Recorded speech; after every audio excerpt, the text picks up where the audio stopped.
Ah, hey. Approaching Sarah hesitantly, I spoke, causing her shoulders to jerk in surprise. I've been noticing you always leave the classroom around lunchtime. What are you doing here? She blushes deeply and looks down. On closer inspection, she's trembling slightly. Like a small animal. I'm not blaming you or anything. I just thought maybe you wanted to eat lunch alone. But where's your lunchbox? In our district, school lunches are only provided until elementary school, and from middle school, only milk is distributed, and students bring their lunches. An empty milk bottle is placed right next to where Sarah is sitting, but there's nothing else in sight. She, with her ears turning red, answers in a small, cracked voice. I don't have one. What? You never bring a lunch? Sarah nods, looking like she's about to cry. Seeing her like this, I feel like crying too. Reaching into my backpack, I pull out my lunchbox and offer it to her. Here, eat this. She looks up at my lunch with astonishment and shakes her head vigorously. That's yours. Andy, you'll be hungry. No, you must be hungrier than me. I swallow those words and flash her my biggest smile. Then, let's share. I want to brag about how delicious my dad's cooking is. Her eyes widen. Upon closer look, I notice her beautiful features and feel a bit flustered. Are you? Sure. Her last words are choked with tears and are barely audible, but I understand what she's trying to say. Of course, my grandpa always said we should help each other out in times of need. A tearful smile appears on Sarah's face. Seeing that smile for the first time makes my heart race unexpectedly. What's this? Am I being too easy? I'm in the 8th grade. I have a classmate who's caught my attention. It's not in a romantic way. Her name is Sarah Baker. All middle school girls wear the same uniforms, but Sarah's navy blue jacket and skirt are faded and shiny from friction, making her stand out. Her socks are stretched and crumpled around her ankles. We were in different classes in the 7th grade, so I didn't know her, but I heard from friends that she's from a poor, single-parent family. I never had such classmates, so the simplicity of her situation surprised me. Sarah always seems to be alone, whether because of her worn-out appearance or her quiet nature. She isn't bullied by the other girls, but she is avoided.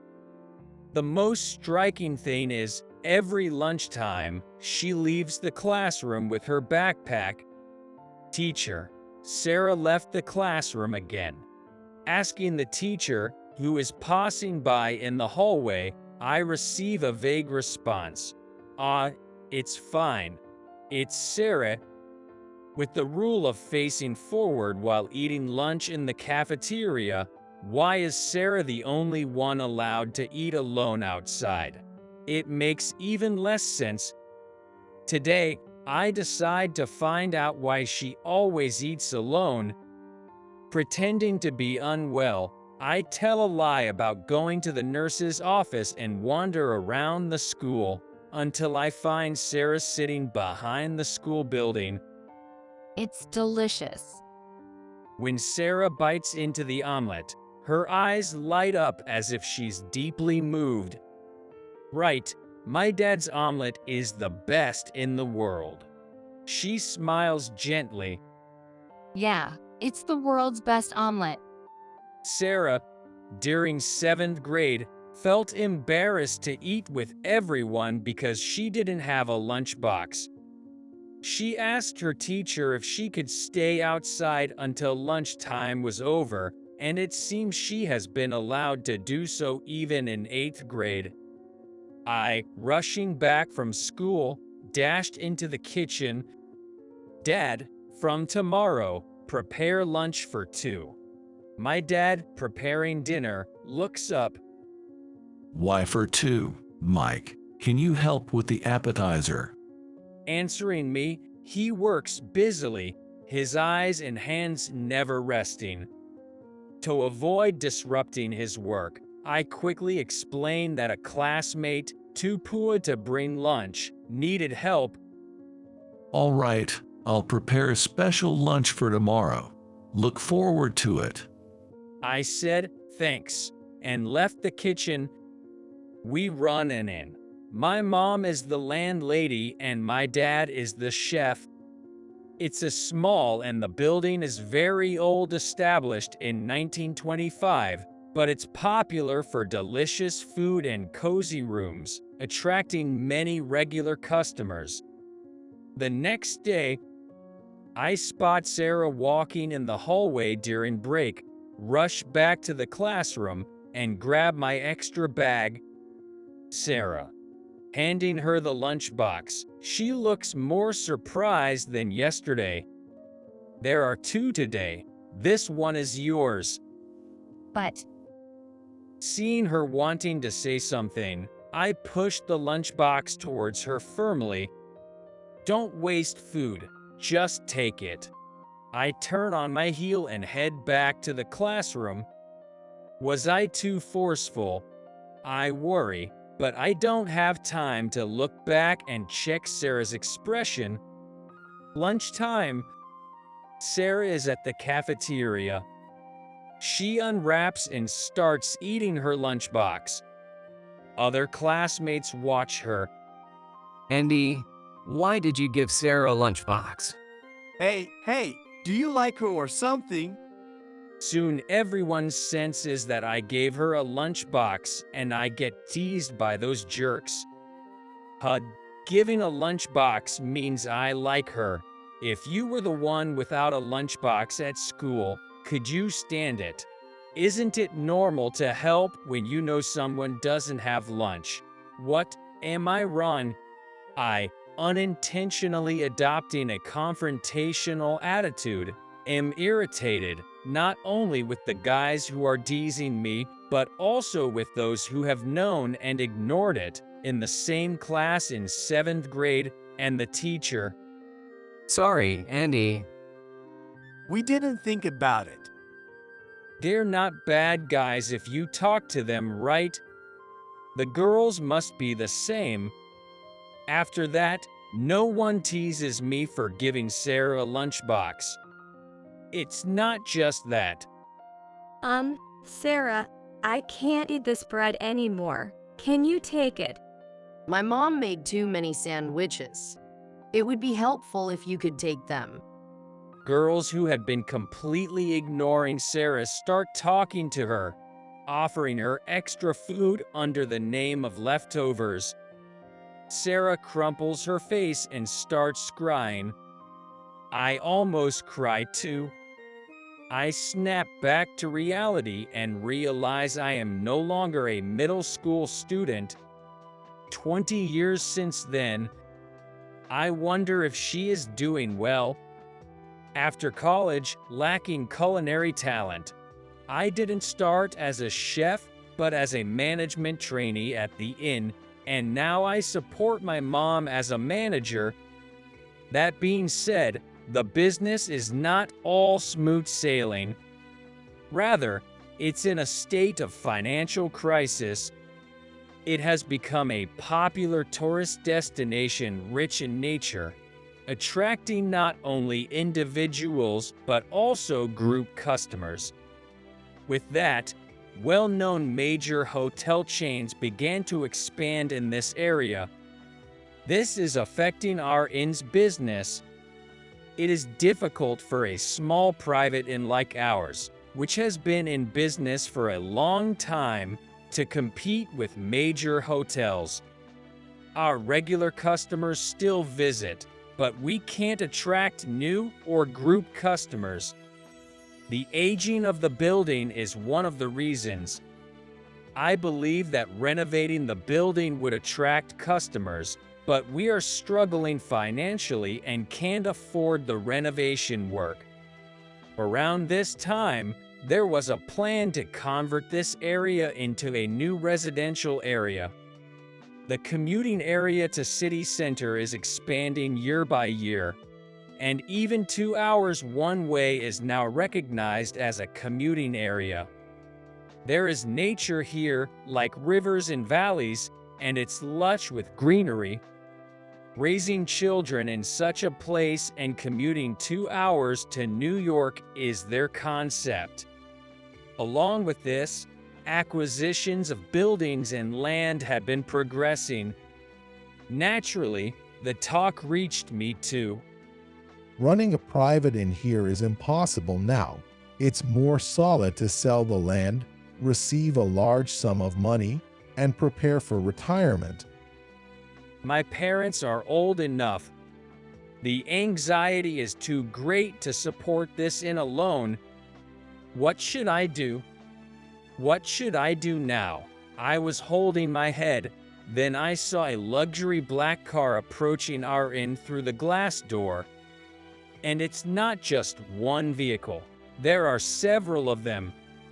I shudder, wondering if this is harassment towards this inn that refuses to vacate. The automatic door opens, and a woman wearing a beautiful dress enters, leading men in suits.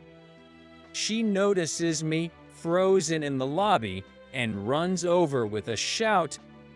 Andy, I don't know any beautiful women like her. While I'm dumbfounded, she takes my hand. don't you remember me? We were classmates in middle school. Sarah Baker. Oh. As soon as she says her name, I shout, "This can't be true. Can a woman change this much?" Sure, she was cute in middle school, but no matter 20 years have passed, transforming into such a beauty is unbelievable. Sarah chuckles at me, widening my eyes. Ah, her smile is the same as the old days. It's her, for sure. I came to repay a favor. She squeezes my hand and looks into my eyes sincerely.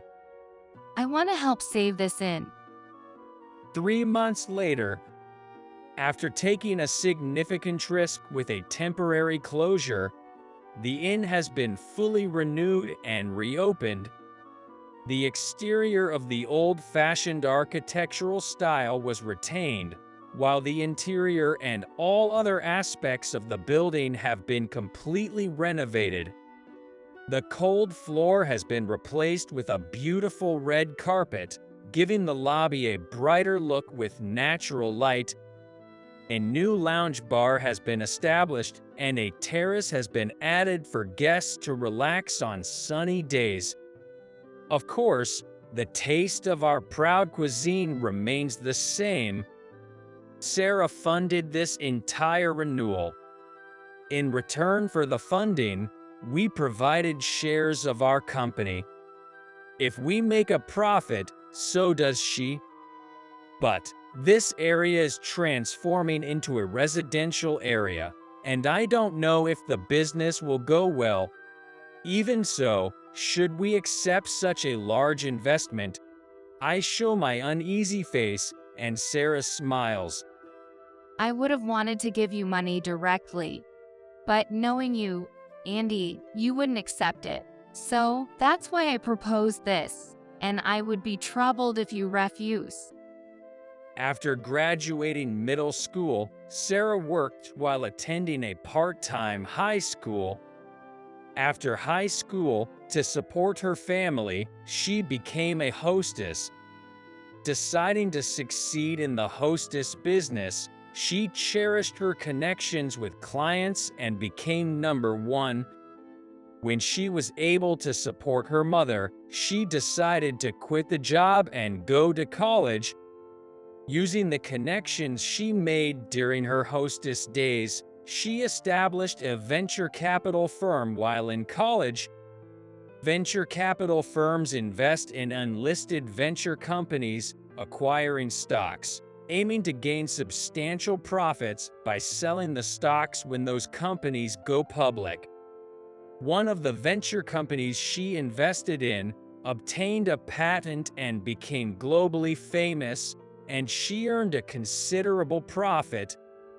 The reason I started venture capital was inspired by your words, Andy. I tilt my head when she told me.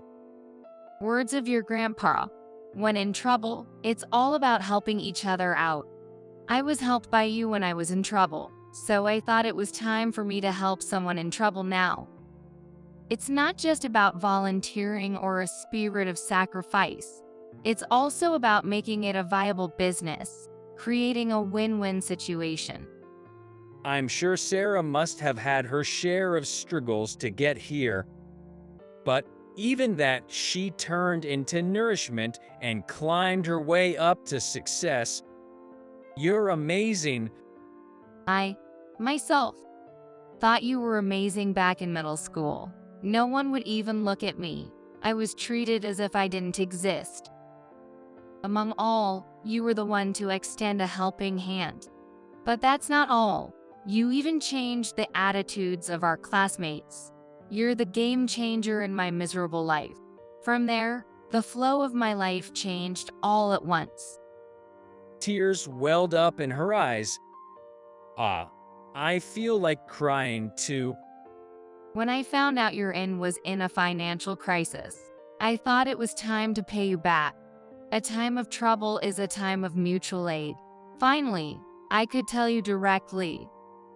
On the opening day of the inn, thanks to Sarah's backup, the renovated and beautifully transformed inn's photos and videos were not only on our site and SNS, but also featured on travel sites and online news, becoming a topic of conversation. Thanks to that, reservations flooded in, and it's fully booked for the next 6 months. Welcome. Thank you for coming. Sarah is also standing next to me as I greet with a smile. I'm thinking of being an innkeeper after being in venture capital. What do you think, Andy? When she asked me that, I answered, blushing, I think that's a great idea. My mom, who is listening with a laugh, seems to have already accepted the young innkeeper,